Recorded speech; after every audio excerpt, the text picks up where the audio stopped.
Research report Dominion date 8183.67. The burrowers have emerged once again, and in a hostile state.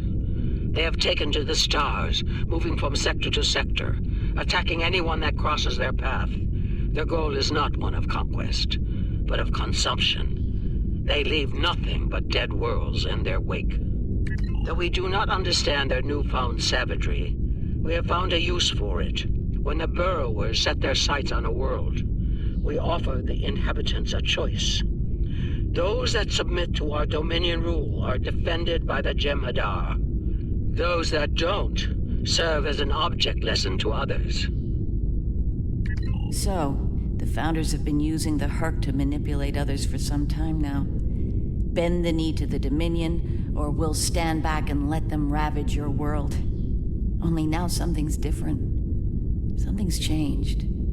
They can't keep the Hur'q in line with the Jem'Hadar anymore. And we're all paying the price.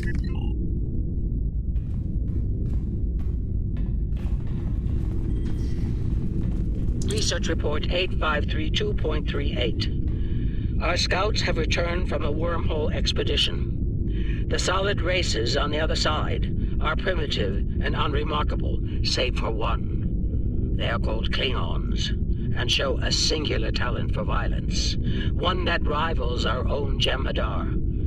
Left unchecked, these savage creatures could become dangerous enemies. While the Klingons are too willful to subjugate, their genetic material could produce viable cohorts to the Jem'Hadar, or their replacements. We have begun development of a new cadre species, designation Fakiri, using demons from Klingon folklore for inspiration. As with Jem'Hadar, we have bound them to our service with the White.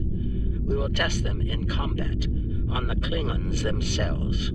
Research report supplemental entry 8671.71, Dominion Reckoning.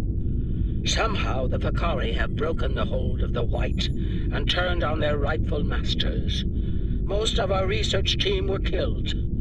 Intelligence reports suggest a union between the Fakari and a Klingon warlord known as Mullah.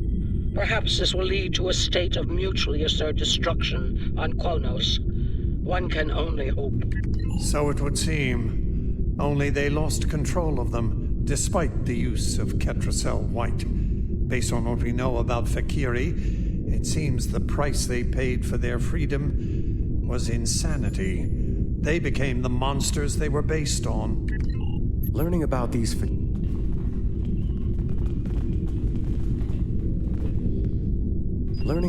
Fakiri has given me much to consider. They defied their gods and rejected the White. They were strong, but not strong enough. I can't help but wonder, could the Jem'Hadar succeed where the Fakiri failed? Do we have the strength of body and mind to stand apart from the gods? An interesting question for a later time. For now, there is only duty to the Founders.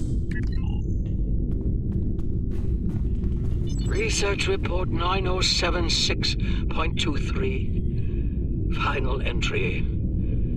I am weary. Soon I'll return to the Great Link, and I will be glad to be rid of this place. The borrowers have emerged again. We can barely control them this time. The Jem'Hadar were able to divert their onslaught at great cost.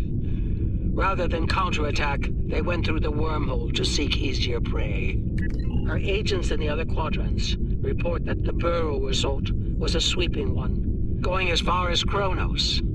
Hopefully they'll devour every atom of that wretched planet. The burrowers will eventually return to dormancy.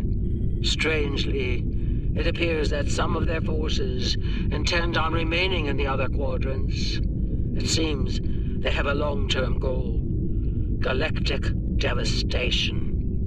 Yes, they knew the Hur'q problem was getting worse even then. Instead of preparing or seeking allies, they expanded the Dominion. And when the Hur'q re-emerged, they tried to deal with it on their own, and failed. Their arrogance may lead to the end of the Dominion. We need to get this data to the Alliance, all of it, even the damaged and corrupted files. There has to be information we can use in here.